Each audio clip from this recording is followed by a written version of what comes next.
Bismillahirrahmanirrahim. Assalamu alaikum. Welcome to News in English on TVM with me, Hafiz Abdul Sattar. And now the news in detail. President Abdullah Yamin Abdul Gayoom pledges the administration's support and cooperation on further empowering women. Speaking during the function held at Darbarge Convention Center to mark International Women's Day, the President emphasized that the hard work undertaken by women within their communities does not go not unrecognized. The President acknowledged that the foundation of Maldives' socio-economic growth was based on women and their hard work.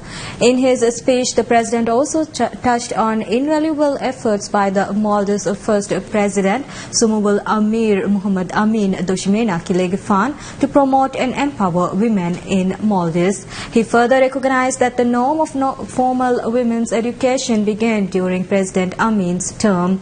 In his speech, the President stated that the true character of men is judged by the manner in which they engage with women within families and society.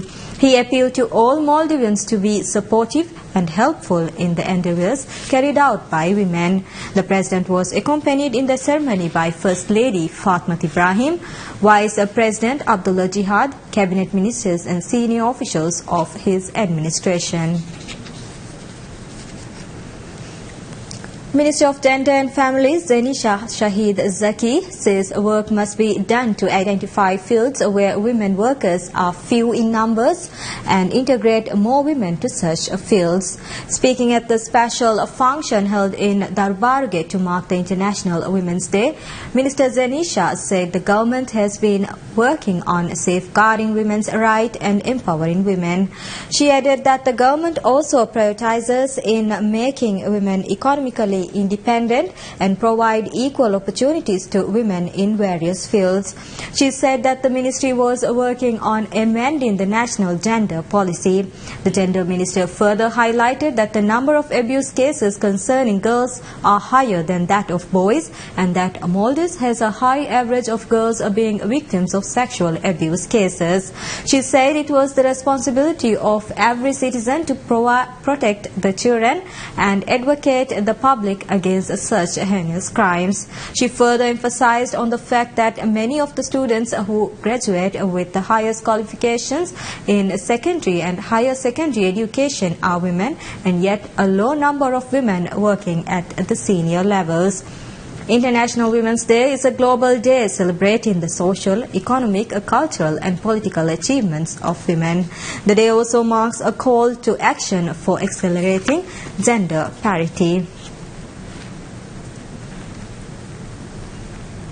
President Abdullah Yamin Abdul Gayoom confers the Rehendi Award to this year's recipients in recognition of their outstanding service to national development and towards the general well-being of the society. At the function held today to mark the International Women's Day, First Lady Fatmat Ibrahim presented the commemorative brochures to the recipients. 4 women from social, economic and political fields won the award this year. Ifham Hussain won the award for her outstanding service in teaching and training of children and kids with special needs since 1993. The only Maldivian woman to hold a master's degree in Quran and Sunnah, Samia Zakaria, won the award for her social work. Nazira Ibrahim won the award in the field of politics and general services. Furthermore, Aminat Majida won the award for her work in economic development.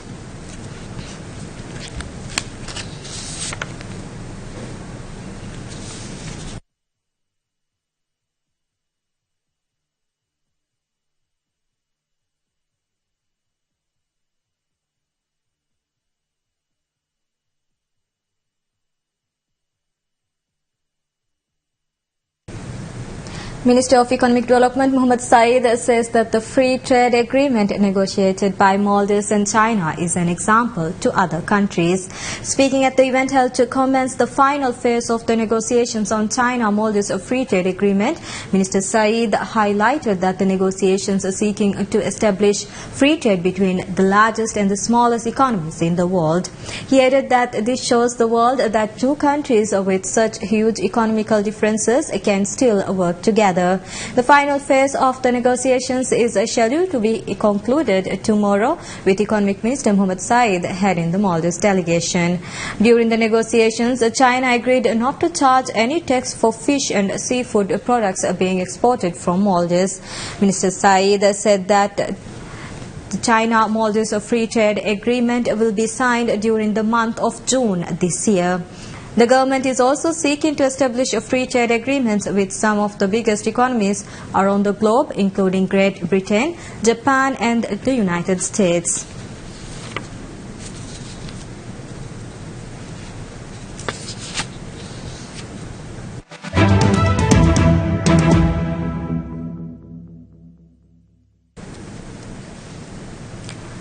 U.S. Commerce Secretary Wilbur Ross announces a $1.19 billion penalty for Chinese telecommunications company ZTE to settle allegations it violated U.S. laws that restrict the sale of American-made technology to Iran and North Korea.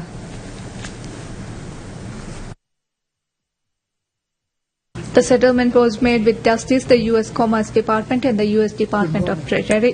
ZTE has admitted liability and agreed, subject to approval of the court, to an unprecedented $1,190 million total combined criminal and civil penalty paid to the Departments of Commerce, Justice, and Treasury. With this action, we are putting the world on notice. Improper trade games are over with. Those who flout our economic sanctions, export control laws, and any other trade regimes will not go unpunished. They will suffer the harshest of consequences. The Commerce Department investigated followed reports by Reuters in 2012 that ZTE has signed contracts to ship millions of dollars worth of hardware and software from some of the best-known U.S. technology companies to Iran's largest telecom carrier. ZTE's most senior managers lied to, obstructed, and misled investigators for years, only acknowledging the truth starting in March 2016 when we caught them red-handed. During the investigation, ZTE even secretly restarted shipments to Iran and then carefully destroyed evidence, at times deleting emails on a daily basis. As a result of its illegal activities, ZTE was able to obtain hundreds of millions of dollars in contracts and sales to Iranian entities. Between January 2010 and January 2016, ZTE directly or indirectly shipped approximately $32 million of U.S. origin items to Iran without obtaining the proper export licenses from the U.S. government. Shipped items include routers, microprocessors, and servers controlled under export regulations for security, encryption, and anti-terrorism reasons. The authorities said that ZTE was also involved in 283 shipments of controlled items to North Korea.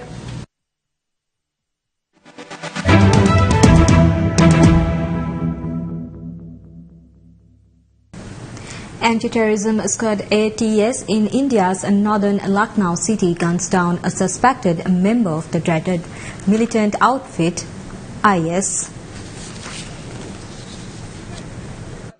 Anti-terrorism squad is a special police force specializing in counter-militancy operations. The slain suspected militant has been identified as Saifullah. Following a tip-off that a person named Saifullah, affiliated to ISIS, was hiding in a house in Thakurganj area of the city, a search operation was launched on Tuesday by the local police and ATS. The forces used chili bombs to flush out Saifullah after hours of negotiations with him to get him to surrender failed. ATS Inspector General Asim Arun said explosives were used to blow up a wall of the house and gain entry. Arun added Saifullah was killed during the exchange of fire after the commandos stormed the house. An ISIS flagged 8 pistols, 650 rounds of ammos, 50 fired rounds, explosive materials, gold, cash, passports and SIM cards were also recovered from the house. According to police, Saifullah is suspected to be involved in an improvised explosive device blast that ripped through a coach of passenger train in central Madhya Pradesh state on Tuesday. At least 9 persons were injured in the blast. Police recovers over 100 crude bombs from a house and arrested 4 persons in India's eastern West Bengal state. Acting on a specific tip-off, the police raided a house in Malda district of the state and recovered the explosives. Malda additionally, Superintendent of Police Deepak Sarkar said that the police officials raided the house in the early morning and recovered bombs and ammunition. The bombs were kept inside nylon bags and hidden in the toilet of the house. The probe is underway in the matter.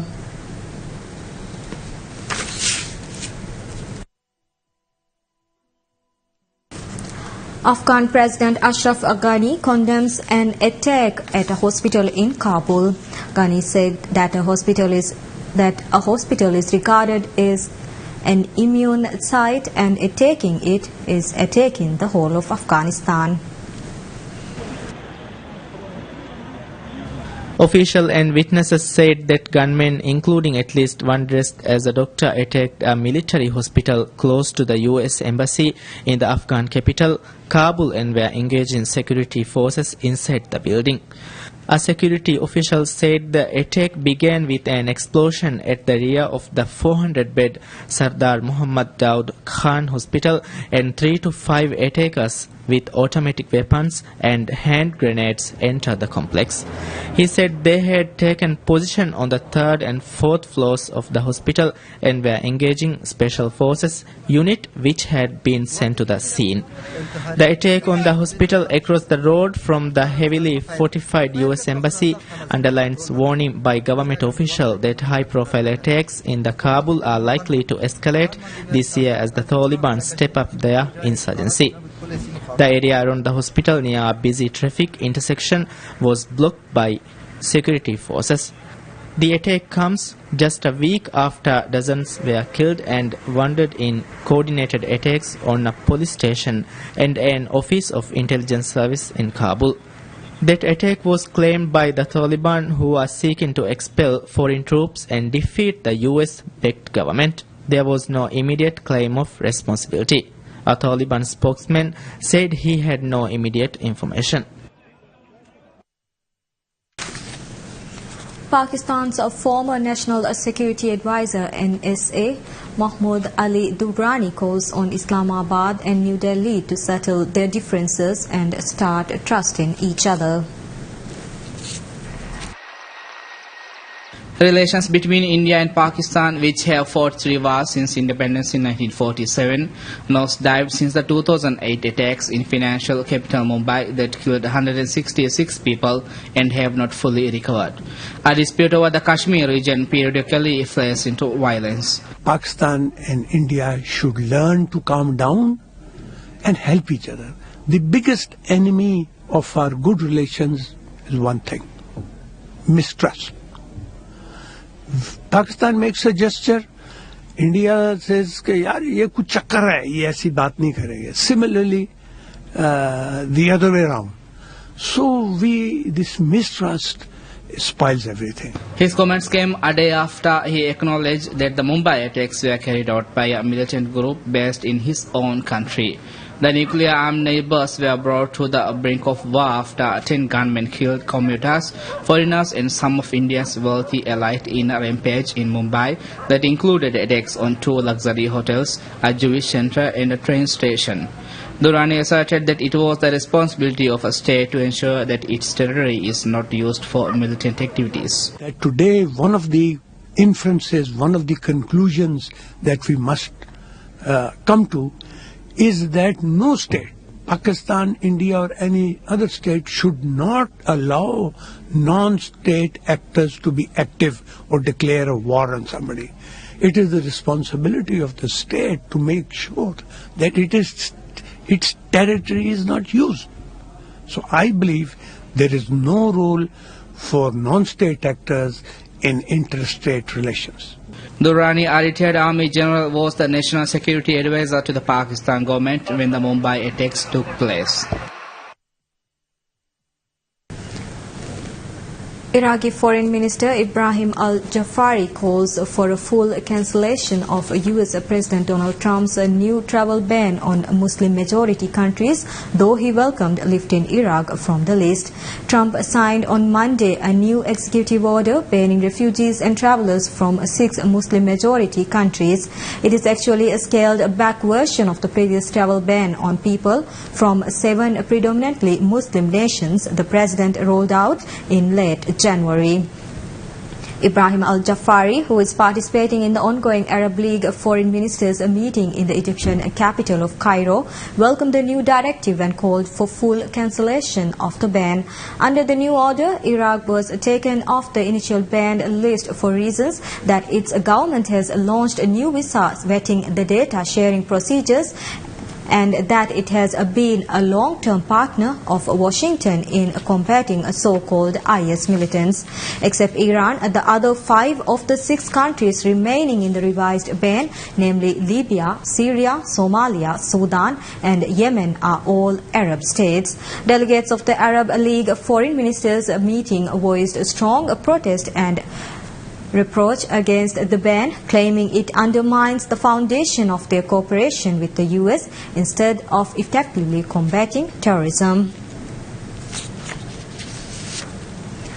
A spokesperson for US Secretary General Antonio Guterres says that US President Donald Trump's revised travel ban on refugee resettlement will worsen the agonies of refugees. Speaking at a press briefing at the UN headquarters, the deputy spokesperson for Guterres, Farhan Haq, said refugees are ordinary people forced to flee war, violence and persecution in their home countries and are in urgent need of life-saving assistance and protection. He added that the head of the UN Refugee Agency values the crucial role the US has played in refugee resettlement and is ready to engage constructively with the US administration to ensure all refugee programs meet the high standard for safety and security. On Monday, Trump signed the new executive order that temporarily halts people from 6 Muslim-majority countries from entering the US, namely Sudan, Syria, Yemen, Iran, Somalia and Libya. The order also keeps in place Trump's plan to reduce the number of refugees to be allowed into the US this budget year to 50,000.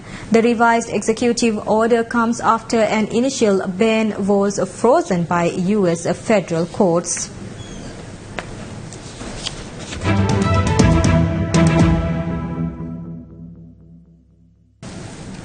In sports, we have Bayern Munich ran riot with a second successive 5-1 hammering of Arsenal to reach the Champions League quarter-finals 10-2 on aggregate at the stunned Emirates Stadium in London.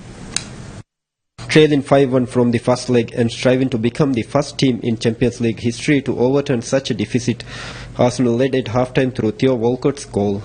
But once Robert Lewandowski equalized from the penalty spot and Arsenal skipper Laurent Koscielny was sent off, the Bundesliga leaders ran amok against their dispirited host.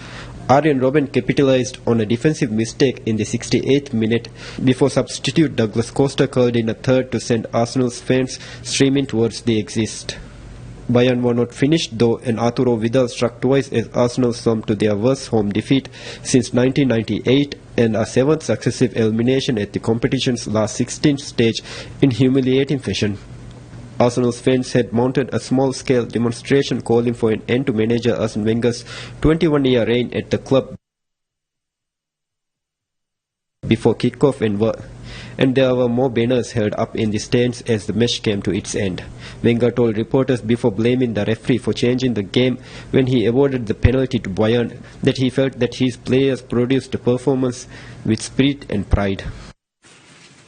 What needs to change at this club? What do you mean by that? I think this club is in a great shape. That is at the moment going through a very difficult situation, but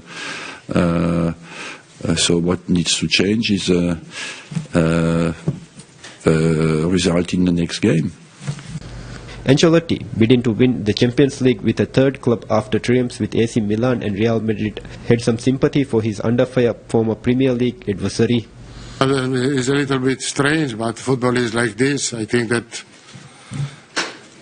this result doesn't respect what happened really on the pitch today, because Arsenal played a really good game, but after that with 10 men was really difficult to avoid goals. And after the penalty, of course for us, at the penalty take out all the pressure that we had, and we started to play with one more man and we scored a lot of goals. But honestly, the result doesn't respect what happened. Before summing up, we'll look at the light news. Actor Alec Baldwin says that his impersonation of US President Donald Trump on NBC's sketch show Saturday Night Live has revived his dead comedy career after he wrapped up a sitcom 30 Rock in 2012. Okay, maybe I was in a coma then. The actor was promoting his latest film, animated comedy, The Boss Baby, out in theaters on March 31st, in which he voices a suit-wearing baby manager of a corporation for babies who is adopted by a family to undertake a covert mission. It has been nearly 5 years since Baldwin concluded his 6-year tenure as a charming corporate boss, Jet Donay, in NBC's quirky comedy series 30 Rock. Since then, he has appeared in a handful of movies in supporting roles, but the actor saw a new surge in popularity when he took over as Trump on Saturday Night Live SNL last October, ahead of November's US presidential elections. Viewer ratings has soared for Saturday Night Live since Baldwin started portraying Trump in a series of skit mocking the billionaire reality TV star turned politician as a dim-witted commander-in-chief with a short attention span, an oversized ego, and a Twitter addiction. Trump criticized the NBC show in December, calling it totally unwatchable and a hit job. How important this mission is to the company. Mission? You can talk! Ah, poop duty! Ah! I've got to deal with the KID. Who are you? I'm on a mission. There's not enough love to go around. My job is to find out why. Now give me a double espresso and see if there's some place around here with decent sushi. I'd kill for a spicy tuna roll right about now. Mom! Dad! The baby can talk! This is war!